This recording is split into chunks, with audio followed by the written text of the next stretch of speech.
Hello and welcome to the next video. This one we're going to cover disassembly, sticker removal, and cleaning.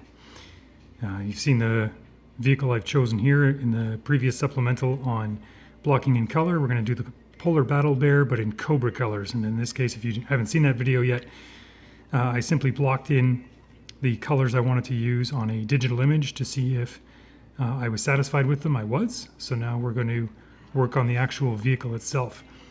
And this is that point I talked about in the very first video in the introduction, saying that, you know, the stickers on this aren't too bad. They're a little faded and stuff, but some people would call that character. So now's the time where you say, yes, I'm doing this, or no, I'm not. In which case the answer is, yes, we are. So there's two ways you can do this. You can wash off the vehicle as is, peel all the stickers off with the vehicle assembled and carry on. What I like to do with the smaller vehicles is they don't take as long to do as a larger vehicle does, which seems to be common sense. So I get a little excited, and the closer I come to completion, I sometimes try and rush steps. So by disassembling this, I won't view it as a vehicle, I'll view it as parts that need to be painted. It may not make sense now, but it will make sense later on for some of you who are like me and that you just can't wait to get it in its new colors on your shelf. So to peel off these stickers, a lot of them will just come off with finger pressure. And of course, this one will be a pain because everybody's watching, but just a couple of times here. And using your fingernails good because you have little to no risk of damaging the underlying plastic, unless of course you're Wolverine, in which case you should be doing other things. But once we peel this off, there we go. The sticker comes off. You'll have this perfectly gorgeous, nasty yellow, or correction, nasty sticky circle here, and that'll be tacky to the touch with the residue from the sticker itself. And that's gonna happen with all of them. So work on your vehicle, pull all the stickers off, and we'll be right back. And here we are with all the stickers removed. You can still see the outline where all the nostalgic dirt is gathered around all the stickers there. It's probably someone's boogers in there too, because it's from the 80s. So we've got a stickerless Polar Battle Bear ready to go. So what we're going to do now is we need to clean all this off. We're not worried about getting, you know, whatever that, maybe it's a Smurf booger or whatever on there. We don't have to worry about getting that off. But so to speak, we will get this residue removed by using a product called Goo Gone. Some people have also used rubbing alcohol on a Q-tip to get rid of it. I like Goo Gone because it's a bit of a nicer smelling product. But anyway, before we even start that part, we're going to take this apart because I don't want to look at it as a ski-mobile ready to be finished super quick. I want to look at it as parts I need to paint. So I'm going to remove the combing first, and that comes off rather nicely. And all G.I. Joe vehicles either snap fit, pressure fit, or have screws in them. So in this case, most of this stuff is, and on the odd occasion, they do have glue. So first thing we got to do is remove the black combing before we can take this off. So if you look here, here, and here, there are two clips and a tab. So the clips will come out first. So I'm just squeezing them back into their hole. A little bit of body English here. There we go. That was the satisfying snap of success, not the dissatisfying snap of breakage.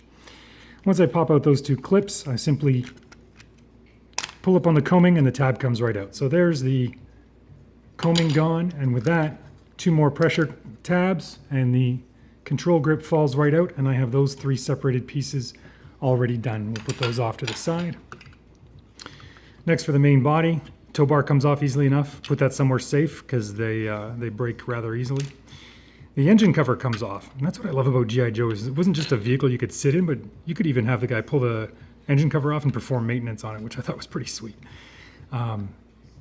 The next thing is this chair in here.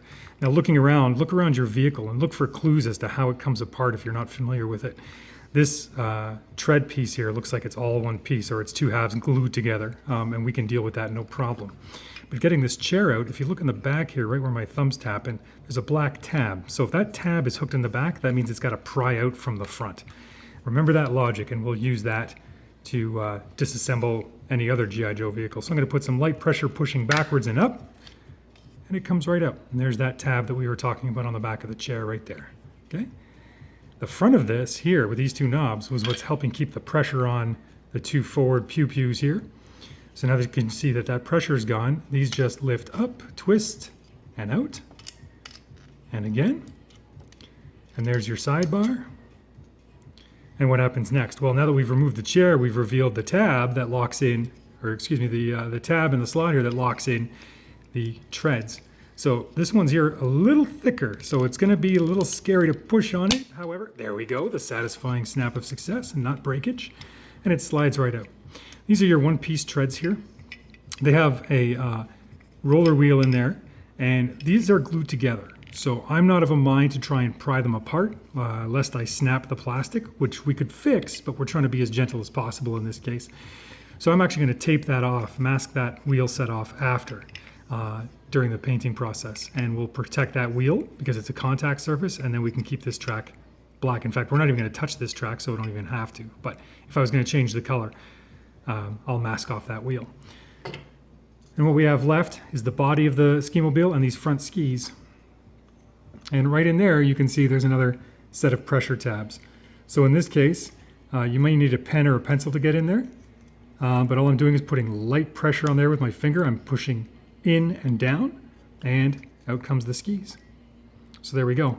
In the supplemental, you saw me show you the process for unwarping these. And as I mentioned, you might have to do it more than once, and I'll have to do it more than once with this one because it's being obnoxious, and that's fine.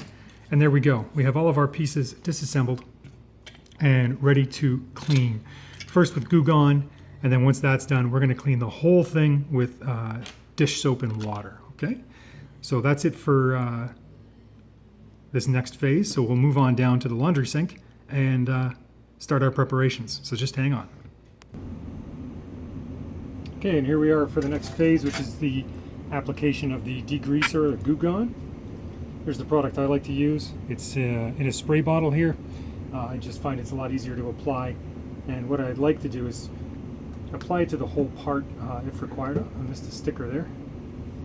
And just because it's not a bad thing, like I said, there's probably somebody's boogers on this thing because it's from 1984 or whatever, 1983. And it really does help to cut down the leftover adhesive from the stickers. You might find afterwards that even then you might have to use something else just to rub it off, like an X-Acto knife to scrape off some of the final product or whatever. But it's this product is quite excellent for doing it. So we're just going to apply some Goo Gone to it. I'm going to throw some in there because I don't know what the hell that is. Anywhere else there's any sort of goo to be gone. Good thing is about taking off old stickers is there's usually a pretty good indicator of where that sticker was because there's a whole bunch of slime on it. There's that sticky yellow circle, so we'll get the engine cover here. And they say to let it sit for, I think it's up to 10 minutes for old residue, but they're not really taking into account vintage sticker residue. So even the missiles used to have a sticker on them, if you recall, and there's little leftovers there. And when in doubt, once you wash it off, you'll see that there's stuff left over, and you just repeat the process. But it's quite user-friendly. And there we have it. So now the parts are all covered in Goo Gone, and now we're just going to let it sit and work its chemical magic.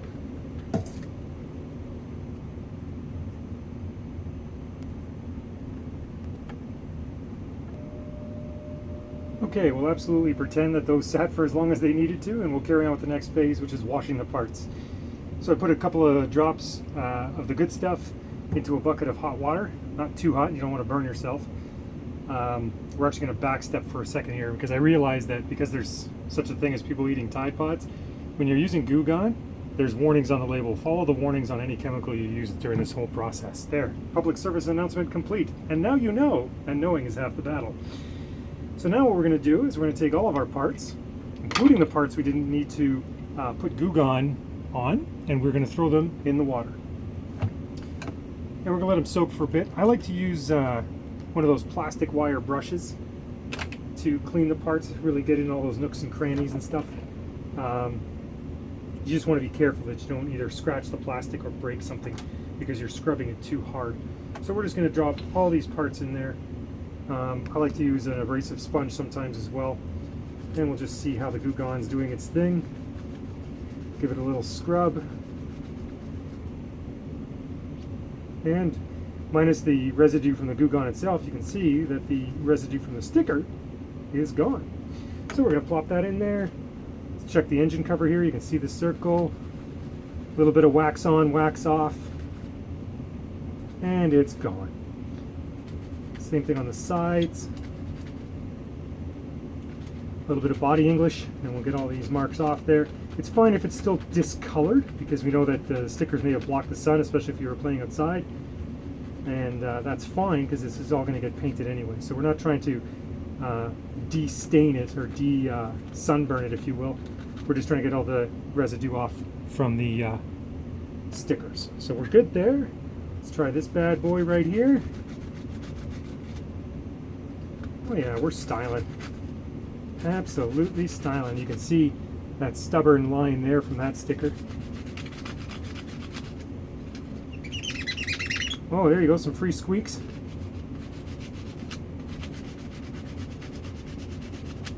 There we go, and a little bit with a fingernail just to check. Sometimes it is just stained around the side because 80s nostalgia. The other side there as well. You can see it's coming right off, no problem. Sometimes for more stubborn stuff, depending on the condition of the vehicle, I'll leave this overnight covered in Goo Gone and wash it off the next day, and it'll all be gone. That's probably a booger right there, so we'll just scrape extra hard at that. Yep, there we go. And if it's still stuck on there, you can very carefully take an X-Acto knife and just scrape it off. And we'll plop that in the soup. This one might be a little bit harder to get at, or it might not be. There we go. All the residue's coming off from the stickers, no problem. That's what I like about the spray bottle, is that it just heaps it on there. I've tried applying it with a Q-tip before, with paper towels and stuff, and it's almost like, even though you're applying it, it's also being removed at the same time. So the spray bottle is just way better. I'm using the Goo Gone down here too, because there was some vintage stains on it there. And I think we're good to go. So we're going to dip the body in there. Don't forget your little rockets too, all the little bits. Pro tip when emptying this stuff out in the sink, cover the drain with a plug or something like that, because the water does tend to get quite soapy. And if you just pour it out, you might lose something down the drain. So in the meantime, I'm just swishing this around in the water. There's not much else to talk about, so usually I like to sing when I clean this stuff. So what do we got?